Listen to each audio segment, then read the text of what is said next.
What's going on, guys? Welcome back to Savage Rounds with Xavier. We just had UFC 292 over the weekend, and man, it could not have gone literally any better. The card was banger top to bottom. Let me see, one, two, three. Oh no, there were a few. Especially on the main card, a good few decisions, but a lot of good bangers. The two tough fights were the Ultimate Fighter fights were much better than I thought, but let's get into it. So 11-1. This is my best one in a while. Only missed one. We missed on Kurt Hollabaugh versus Austin Hubbard. Just to go through that real quick. Austin Hubbard just really couldn't implement his game plan. He was going for takedowns. Let me see. Hold up. So he went 2 for 6 on takedowns. Had 2 minutes of control time. So he was able to get the fight to the ground a couple of times, but not really do much with it. Not a lot of control. And then when it was on the feet, Kurt Hollabaugh was landing some pretty good shots. Kurt Hollabaugh ends up sinking in the triangle choke at some point. It was a beautiful transition to the triangle choke, and he locked that up beautifully to win the 155-pound Ultimate Fighter finale. And like I said, the transition was just sick. I don't think a lot of people picked Hollabaugh. I know a few did. Not too many bets from the betting guys I follow on Twitter and stuff on the Ultimate Fighter fights, but yeah, good for Hollabaugh. That was pretty sick. You can see the record up there, and then Savage Rounds Parlay, we moved to 14-10 plus 4.91 units, almost 5 units. So a solid one. 2 in a row now we've hit. We went with Carini Silva and Cheeto Vera. It's always 1 unit. This week was plus 146. So like I said, we move up to plus 4.91 units on the year for the Savage Rounds play. It was a really rough start, but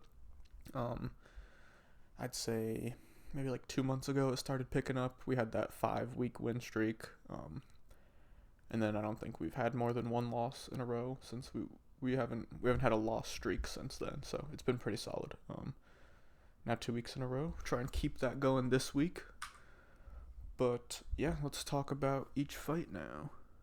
So kicking off the card, it was Carini Silva and Marina Moroz. They had fought before a really long time ago. It was real early in Carini Silva's career, and it was the fight that got Moroz into the UFC. I picked Carini Silva. I really just thought, I said it in the video, she would be able to get the takedowns. They were going to be there for her. She's the better grappler, although Moroz does have good submissions. It was always going to be there for Silva. And then on the feet, Moroz was going to come with the volume always. Her volume's solid. She yells when she throws each punch, and I think sometimes that sways the judges a little bit because, I don't know, it just looks like more than it is sometimes. But I knew on the feet as well, even though Moroz might have been landing more volume-wise, I thought Carini Silva was always going to be landing harder. So she was able to find the guillotine choke in the first round. Now they're 1-1. I don't think this is a trilogy we'll ever see finished, but good win for Carini Silva. Next up, Natalia Silva. She took on Andrea Lee, and that was just she was able to kickbox at range, and it was real easy for her. I think she stuffed a few. Oh no, I thought Andrea Lee shot a takedown, but she didn't. No takedowns from Andrea Lee. I thought if she was having trouble on the feet, she may have tried to take it to the ground, but I guess not from her this time. But she really just couldn't get anything off. She would land a few good strikes here and there, but nothing of real note. And Natalia Silva was just much too fast for her. She moved real well on the feet, and she was able to kick, throw the hands when she needed to. She hurt Andrea Lee at one point. I believe she just had the one knockdown. Or maybe she just wobbled her. I swear there was a knockdown. I don't know. I'd have to watch it back, but I'm not doing that right now. Next up, Petrosky versus Mearshart. This one was a lot closer than I thought it was going to be. I thought Petrosky would be able to get the takedowns a little bit easier. He got one in the first round. I believe that was the only one. So it says it credits him for two. Only 2 minutes of control time, so he really didn't do anything with it when he got them. But I know in the first one, it was right at the end of the round, and it may have secured him the round, but he also, when he got the takedown, he wasn't in danger of a submission, but Mearshart threatened one, and it was in a spot where it could have gotten dangerous. So I think that's what ended up scaring Petroski away, and obviously, there were times Mearshart was just able to stuff a few. But I thought Petroski was going to be able to get the takedowns and have more control time on top than he did, maybe get off some ground and pound, but Mearshart's always a threat on the ground. It ended up just kind of being a sloppy striking fight, and I thought Petroski won 2 rounds pretty clearly. I mean, some people thought Mearshart won, but I thought there was 2 solid rounds there you could give for Petroski. Solid performance. He's calling out Bo Nickel. A performance like that against Mearshart doesn't move me for a Bo Nickel call out, but I mean, if they both keep winning at some point, it could be a good one. I mean, Petroski's still undefeated in the UFC, so we'll see. I believe Bo has a fight scheduled coming up. Not 100% sure, but I feel like he does. Next up on the night, we had the first Ultimate Fighter finale. It was the 135-pound Ultimate Fighter finale between Brad Katona and Cody Gibson, and this was a barn burner. Start to finish, they were just throwing bombs. I thought Katona was gonna try and clinch a little bit more than he did, like hold him up against the cage a bit more. But they really just got to slinging. They each hurt each other. A lot of strikes landed. I'm looking 327 for Brad Katona. That's not landed, this thrown, but 327 thrown. 173 landed, 169 landed for Gibson. They were just going back and forth. I did think Katona was able to get the better of him. It was a really close fight, but I did think Katona just did a bit better. It was a weird situation for him to get cut in the first place. He had won the Ultimate Fighter. I have it right here, just so I'm not mistaken, but yeah, he had only lost 2 fights in the UFC. He'd won the Ultimate Fighter, then he won his debut in the UFC, and then he lost to Merab Dvalishvili and Hunter Azure, and then he was cut. So maybe a bit premature, but still, I believe he's only 31. Let me check. Yeah, still only 31. Back in the UFC, Cody Gibson also ends up securing a UFC contract for the performance because, like I said, it was a barn burner of a fight. Dana White loved the fight. So Cody Gibson was rewarded with a contract as well, so that's pretty cool. I talked about Hollabaugh and Hubbard already. I picked Hubbard, but Hollabaugh did well, was able to get it done. RoboCop, Gregory Rodriguez versus Dennis Talulin. There's really not much to say about this one. This is how pretty much everybody predicted it to go. Everybody said RoboCop's better everywhere, on the feet, more power. Obviously, he's the better fighter on the ground, but Talulin, most of his wins are by knockout, and Gregory Rodriguez has questionable durability, so that was always a worry. But Gregory Rodriguez went out there, took him down, and then elbowed his head through the canvas. It was a pretty quick fight. Let me see how long it was exactly. It was minute 43, so great work from RoboCop there. He did what he was supposed to do in this matchup, and I think he's talked about it a bit, but he fell in love with the striking, and he knows how good his jiu-jitsu and how good his ground game can be, so he needs to start to implement it more. And he went right for it this time, got the takedown, and then, like I said, was able to get he knocked him out cold pretty much with the elbows, but was able to get the finish on the ground. Weidman Tavares. Weidman looked better than I thought he would, but it was, if you were on the Tavares side, it was pretty much how most people on the Tavares side thought the fight would play out. Like takedown wise, like the style of the fight. Weidman would try and find takedowns, wouldn't be able to, and Tavares would be winning exchanges on the feet for the most part, with Weidman having moments here and there. But Weidman looked pretty solid for his first fight back. Tavares was chewing up his lead leg, and you could tell. It was obvious. It messed him up pretty bad. And he was obviously worried about his other leg. I don't even know if he threw a kick with it, a leg kick. I don't remember. I remember watching for it, but I don't feel like he ever did throw. I mean, I could have missed it, but good win for Brad Tavares. And Weidman keeps talking about wanting to fight again. I don't really know if it'll happen. I don't know if he should, to be honest, but I guess we'll see if he does. Tavares got the win there. Opening up the main event, the pay-per-view, Marlon Chito Vera versus Pedro Munoz. This was a really close fight. I think a lot of people thought Pedro Munoz won, but what it felt like to me was a lot of volume from Pedro that was just not as impactful as the power shots from Chito. In the first round, I thought Chito won that. Second round went to Pedro, and then third round went to Chito, I thought, as well.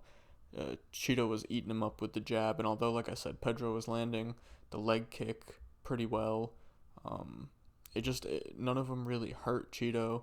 Nothing really hurt Chito on the feet. It was, like I said, he was peppering him for sure, but that's also how the Rob Font fight went. He was just landing more damage, or landing more volume, but the bigger shots from Chito were able to steal the rounds, and I thought that's what did it here. Obviously, he didn't beat up Pedro's face as bad as he did to Rob Font, but it was just that same kind of win. A lot of volume, not nearly as brutal, but the bigger shots for Chito, getting him the win. Next up, Mario Bautista versus Damon Blackshear. I thought Damon Blackshear was pretty impressive for fighting 7 days ago and having to cut weight twice in a week. He brought it right to the edge with Mario Bautista, and again, this was another one. A lot of people thought Blackshear won. I believe, let me check, there was a 30-27 for Bautista, which I thought was crazy. I thought 29-28 was the correct score for sure. I thought Blackshear won the first round, and then Bautista won 2 and 3. I know a lot of people thought Blackshear won 2 as well, but I thought Bautista had it, and then obviously he took 3. Blackshear started to slow down. But yeah, 30-27 felt crazy for Bautista, but I did think the right person ended up getting the win. I hope they don't do Blackshear dirty with like his next matchup. I hope they don't like shoot him back down the ranks and kind of make him start over again, because he did them a big favor getting into the fight with Bautista on 7 days' notice, cutting weight twice, and putting up a pretty good performance as well. Next up, Neil Magny, Ian Gary. There's a lot of beef throughout the week. Magny said some things Ian Gary didn't like, and Ian Gary put it on him in the octagon. It was brutal, start to finish, chewing up the leg. Magny could barely stand after the first round. He had to lean on the cage at the end of the first. Through the second round, just continued to beat him up, chewing up that front leg, not really doing too much damage up top. And then really, again, in the third round, the same story until closer to the end. He was able to hurt his leg pretty bad with a kick. He was doing it the whole fight, but at this point it just seemed particularly bad. And then he threw that like front teep kick, but up to the face. He threw it a couple times and wasn't really able to connect, but this one he connected with, and it definitely stunned Magny a little bit. And then he put a nice little combo on him, threw a head kick in there, tried to get him out. But, we all know how tough Magny is. But Magny literally got off no offense in that fight. And Ian Gary dominated. A 30-24 on one of the judges' scorecard, then 2 30-26s. Brutal night for Neil Magny. I obviously did not go how he thought it was going to go. Co-main event, Zhang Weili versus Lemos. Pure domination from the champion, and still, it was just a great performance. She was real quick on the ground. Her movement on the feet. Her movement was great. Lemos was able to land a few big shots here and there, but nothing that ever hurt Zhang. Zhang ate them well and was able to come back and land her own strikes, but she really got it going on the ground. Her takedowns were great, and she was able to do really good ground and pound, do a lot of good work on the ground. Not threatened, but you could see her working for submissions a couple times. She was trying to get an arm triangle in there. At one point, Lemos was on her knees, and she was trying to find a rear naked choke, but she really just wasn't able to get it. But a lot of good ground and pound, and then in the 5th round on the feet, threw a big shot and was able to drop Lemos, and then back to the ground, was able to hurt her some more there. Really good performance, dominant. I believe Yeah, we had a 50-44, a 50-43, and one of the judges gave one round to Lemos, which is crazy, but not that big of a deal in the end. Whatever. Yeah, great performance from Zhang. Hopefully, we get to see her have a title fight in China. That would be pretty sick. I'll talk about that a bit more tomorrow on the matchmaking episode. But we get to the main event. Sugar Sean O'Malley gets it done. I I couldn't have predicted it better. Sean was hard to get a hold of, and when Aljo's on the feet, he's wild, and he leaves openings. Sean was able to capitalize. It was pretty sick to see. That was the probably the biggest reaction I've ever had from a knockout. I'm a huge Sean fan. I went to his return when he fought Jose Quinones after the 2 year um, injury layoff and the suspensions. I was there in the return. It was pretty cool to see just the build up from then to now. Yeah, it was so sick. Great performance. He looked so patient in the first round. You could tell he was just kind of measuring things out. It was a true oil and oil meets water matchup. You could tell. I mean, and everybody knew.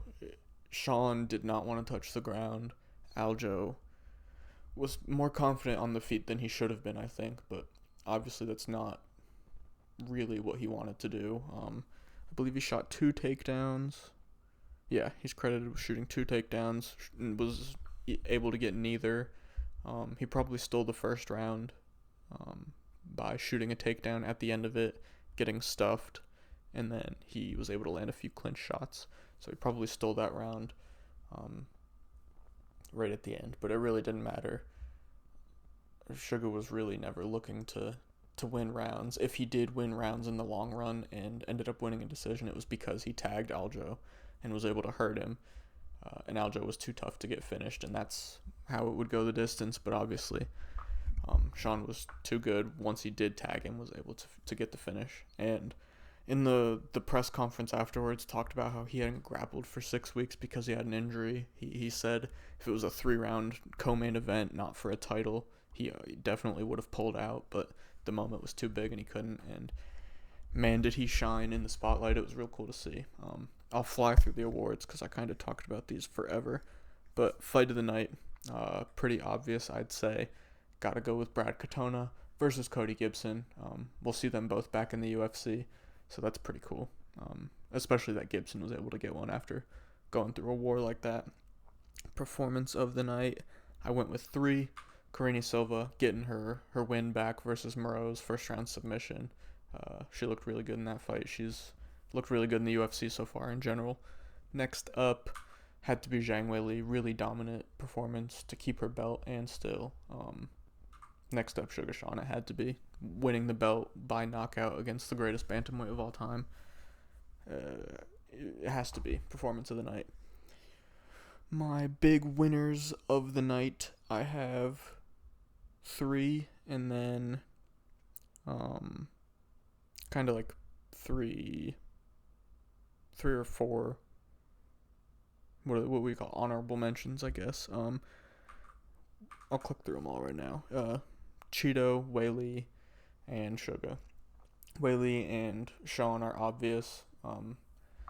Weili, one of her best performances in the UFC to keep her belt, and now it sets up a possible title defense in China versus another Chinese fighter in Yan Zhaonan. That would be huge for her, and just the implications of winning, setting that up possibly. Huge night for her. Obviously, biggest winner of the night probably goes to Sean O'Malley to win the belt against the best 135-pounder of all time. Break the gate for the Boston Garden other than the NBA Finals, and they said it was the highest or most bought pay-per-view. I don't know. They said it was the biggest bantamweight fight in history, and he was able to win the belt. Huge night in general. He was able to get it done, and also he's a winner because Cheeto won, and Cheeto's a winner because it sets up the title fight in December. With everybody from 2 down to Cheeto injured right now. Nobody can get in the cage in December when Sean wants to fight, if he's healthy too, obviously. That's what he's hoping for, but I guess we'll have to see how those injuries heal up. But yeah, that sets up that title fight in December. That would be huge. It would be the rematch. A lot of people, including myself, think the first one was a fluke, and I guess we will get to see in December, hopefully. The honorable mentions, I'd say, go to Chris Weidman because he was able to go the distance, come back from that gruesome injury. He had reconstructive surgery, had to learn how to walk again, and was able to put up a good competitive fight and go the distance. So that's just a win in itself, being able to come back from all that and get in the octagon. But to put on a solid performance like that too, good stuff. And then the two tough winners, obviously, Brad Katona and Kurt Hollabach getting back in the UFC, awesome. And then got to throw Cody Gibson in there as well because wins fight of the night bonus of $50K in a losing effort, but such a good performance, he still gets a UFC contract. So $50K and a new UFC contract in a loss. Kind of a win, to be honest, of a night. And I'm changing it from losers to just people who had a real bad night because losers always sounded rough whenever I read it out. So I just changed it to bad night. I almost called it worst night. I don't know. Well, I'll figure out a better name because bad night isn't great, to be honest. But I don't know. Losers felt harsh. But the two for tonight, Dennis Tululin, Neil Magny. Tululin, I don't know. Let's see. I think that's 3 losses in a row in the UFC now. It won't load. Oh, here we go. Oh no, okay, so he beat Jamie Pickett, which is awful for Jamie Pickett, but he lost his first fight. Beat Jamie Pickett somehow, and then lost his next two, Junyon Park and RoboCop. He's now 10-8. Yeah, 10-8. All his losses been finished in the UFC. I don't know. Maybe we'll see him again. Probably not. But yeah, the way he got finished and just how his UFC run has gone, rough night. Then for Neil Magny, obviously not how you want that to go. In a fight where there was all that animosity towards each other, all the trash you talked. Because obviously he wasn't really. He was just saying he was gonna. I mean, he said he was gonna beat Ian Gary in a way. Ian Gary didn't like it, and then Neil Magny went on to talk about how bad he was gonna beat Ian Gary, and just saying he was gonna teach him a lesson all weekend for it to go that way. Neil Magny to get beat up that bad. He got 30-20 forward. That's awful. It literally couldn't have gone worse, and he took it on short notice. But yeah, awesome. UFC 292, just obviously because of the co-main and the result, one of my favorite cards I've seen in a while. I love Zhang too. A lot of good guys got some wins that set up big things for him, so great card. These are the fighters we're doing matchups for: Karine Silva, Natalia Silva, Petrosky, Katona, Hollabach, RoboCop, Blackshear, Cheeto, Bautista, Ian Gary, Zhang Weili, Sean O'Malley. Some of them are obvious, but I'll still talk about them and put them up. And then, obviously, I will have this matchups video out tomorrow, as well as the Contender Series video once that finishes. And Thursday, we have UFC Singapore, Max Holloway versus the Korean Zombie. Predictions and bets will be up on Thursday, like I said. Drop a like on the video and subscribe. Peace out. See you guys Thursday.